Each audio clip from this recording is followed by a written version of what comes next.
Hey guys, and welcome back to another episode of the most observed crimes that took place in Greece. This time we're gonna talk about one of the most famous and well-known serial killers that Greece ever had to deal with. And for this, we will go back in 1995.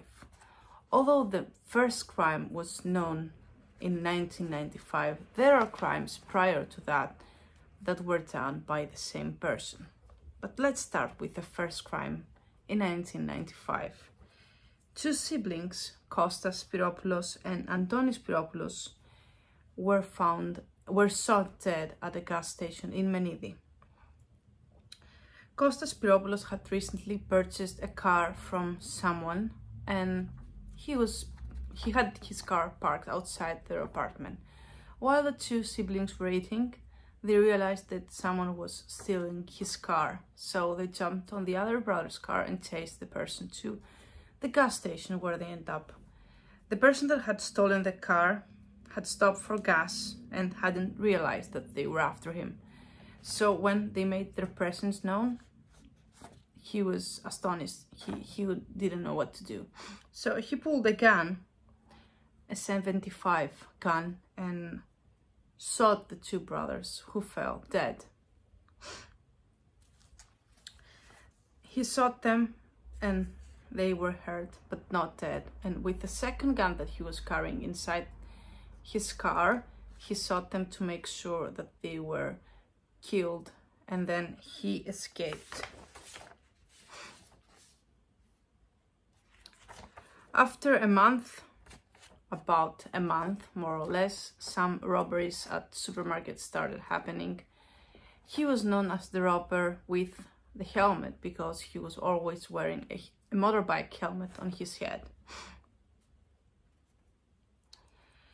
He had taken money from cash registers at office, and he was able to escape without anyone seeing anything and without anyone being able to testify anything.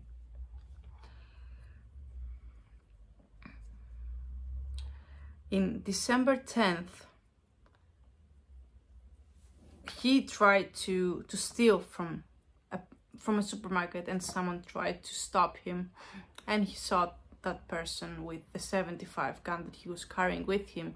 And the result of that was that the person was left paralyzed from the waist and below. Thankfully, he's one of the victims that made it out alive after dealing with him.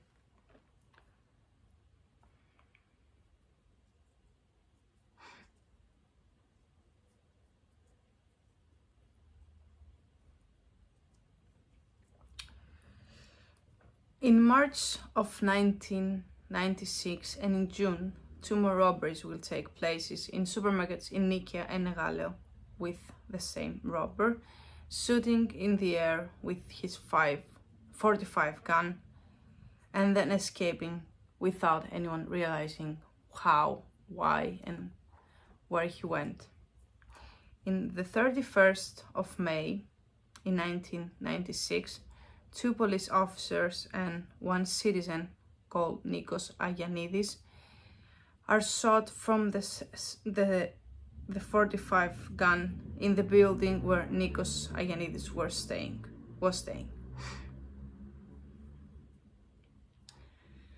The police started doing research on the robberies, on the murder of the two siblings, and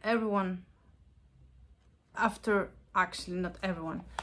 investigating the connections of the two siblings, then one name came up because of the stolen car, because someone had sold the stolen car to the brother.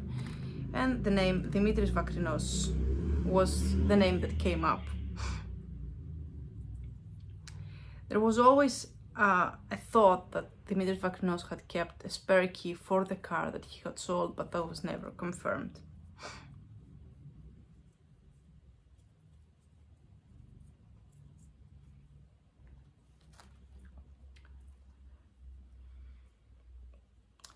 In the 9th of April of 1997, after many days of research and many times where the killer had escaped the police, he would turn up and confess to all the crimes that he had committed.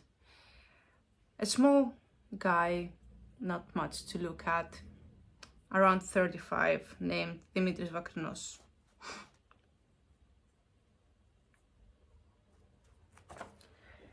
Dimitris Vakrinos was born in 1962 in a small village in Arcadia.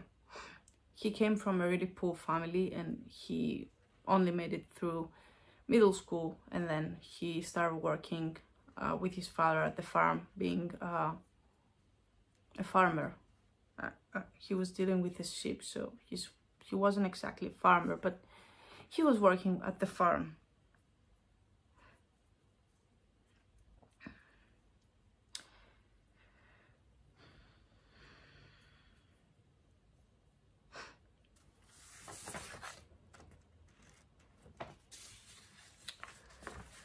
Dimitris soon enough left from the village he was staying at and moved to Elefsina, where he started working at I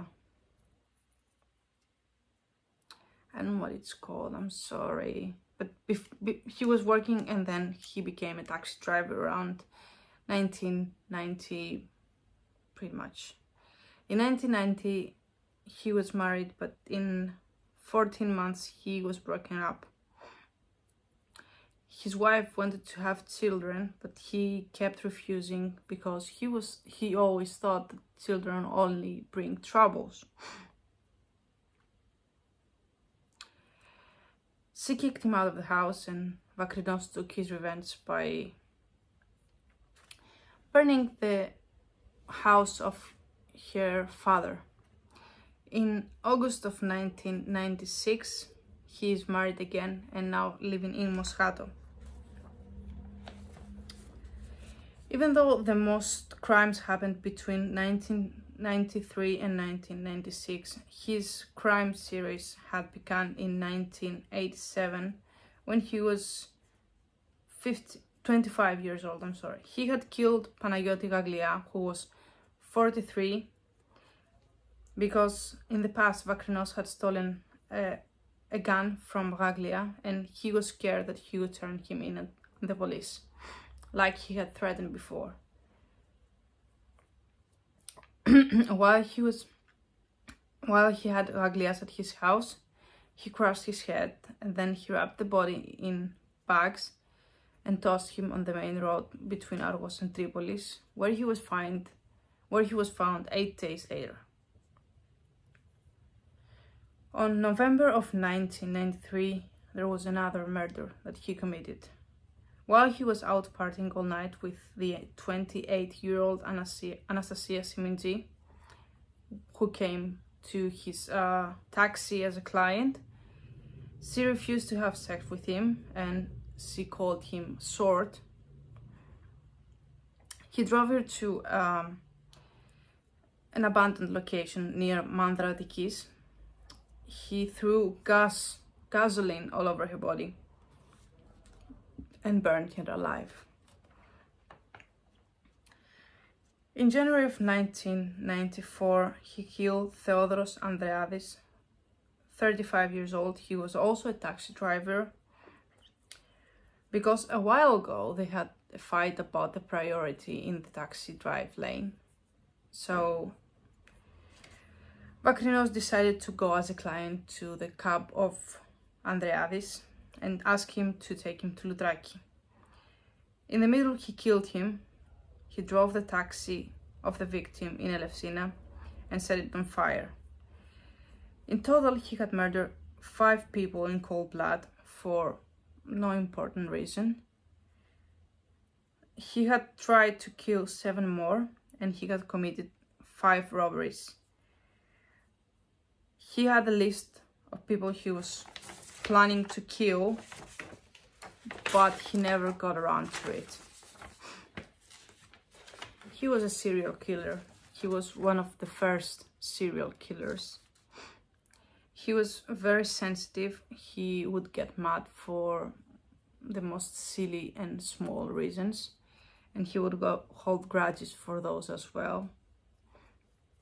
he didn't have any faith in himself because of the way he looked and all the bullying he had received. Psychologists thought that his behavior was like that because he was not treated well as a child, and he was really pressured and he wasn't treated well.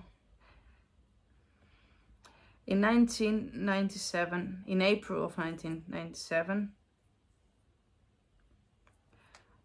there was a documentary about him and everything he had done. Everyone thought that he deserved the death penalty, and people wanted to throw rocks at him and fight him for all that he had done. He came out in public and said that I'm a monster, I deserve to be executed. When he was in prison, before actually going to prison, no one would take his case, no lawyer would take his case. And on May 12th of 1997, he killed himself in the prison, in the bathrooms of the prison in Korydallos, which means that he didn't get to pay for all that he had done. For me, he went out in the most easy way possible, because he didn't actually stay in prison and pay for his crimes and actually get the treatment he deserved. He just killed himself, which makes him a coward, I believe. Anyways, that was the case of Dimitris Vakrinos, the serial killer, the taxi driver serial killer, the killer with a helmet. And I'll see you in the next episode.